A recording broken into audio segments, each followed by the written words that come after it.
Hey, CBC. For the past 2 weeks, I've been sitting at the church in an open doorway, having people visit me, handing out food boxes.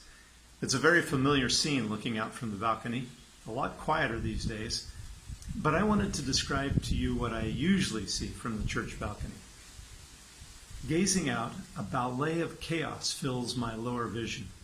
Thundering semis shudder, bellowing their disapproval at flea-like taxis. Herds of pedestrians snake between hulking, impatient SUVs. Toro Blancos, that's what I call the white buses, snort in and out of their stall, gobbling up and disgorging their prey. Young legs climb above the Americana for safety, while knees too old for stairs brave the pulsing vein of metal mortality. While the stage below me presents a chaotic dance that somehow works. If I lift my eyes even 10 degrees, everything changes. Above the high lines rests a rugged, beautiful peace. Before combustion clambered along, filled with its hurried and harried cargo, the scene looked very much the same. A caballero looking out from under his sombrero pintada loved the same mountains that I love, but when that was just a dusty path through the jungle. We've worried the hillsides with our wrinkled roads, but we've not aged them. So when I look at mountains, a sort of humble quiescence floods my soul.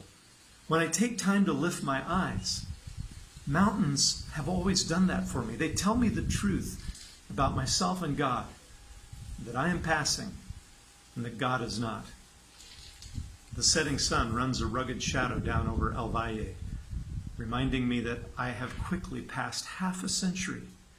The rains return from their winter vacation, and the dusty brown becomes verdant green. How many generations has the cycle gone? God's word is so accurate.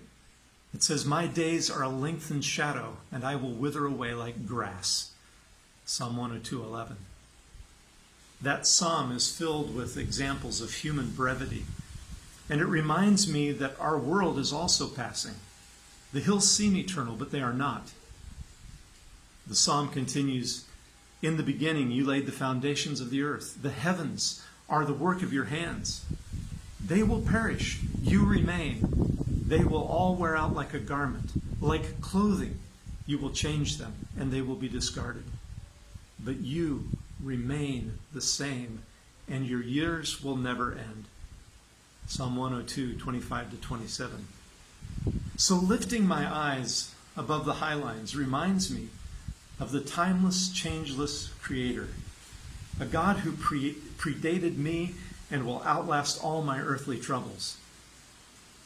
I'll say with another psalmist, I will lift my eyes to the hills. Where does my help come from? My help comes from the Lord, the maker of heaven and earth. Psalm 121:1 and 2.